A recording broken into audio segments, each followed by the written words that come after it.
अचरा से झार पिया हो, अंगना बहार पिया हो, चौका पुरमनी सगरो नेवता पेटमनी अपना माई के बोलमनी माई के चुनारी चढ़मनी अपना माई के बोलमनी माई के चुनारी चढ़मनी।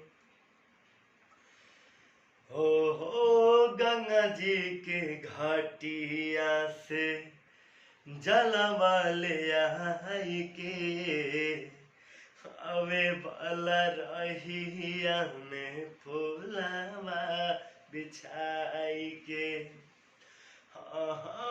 गंगा जी के घाटिया से जलवा ले आई के, हमें भला रहिया में फूलवा बिछाई के।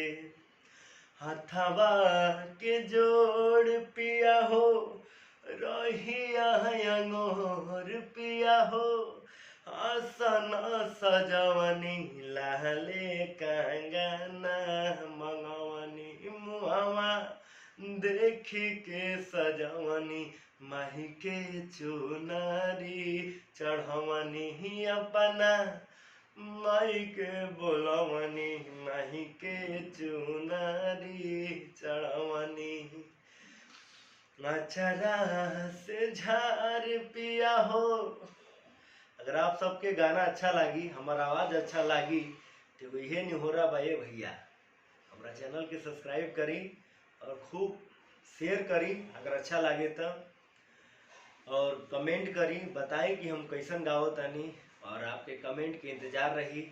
और हम जानत तानी कि आप लोग हमारे वो म्यूजिक के साथ गाना सुनल चाहतानी, लेकिन का कल जाओ भैया, कोनो अभी सहारा नहीं खे, कोनो अभी समय नहीं खे। भैया समय आई तो वो हो जाए। फिलहाल आप लोग के सपोर्ट साथ सहयोग यही तरह बनौले रही जा। बाकी अब का कहें, बाकी हो माई के आशीर्वाद। जय माता दी।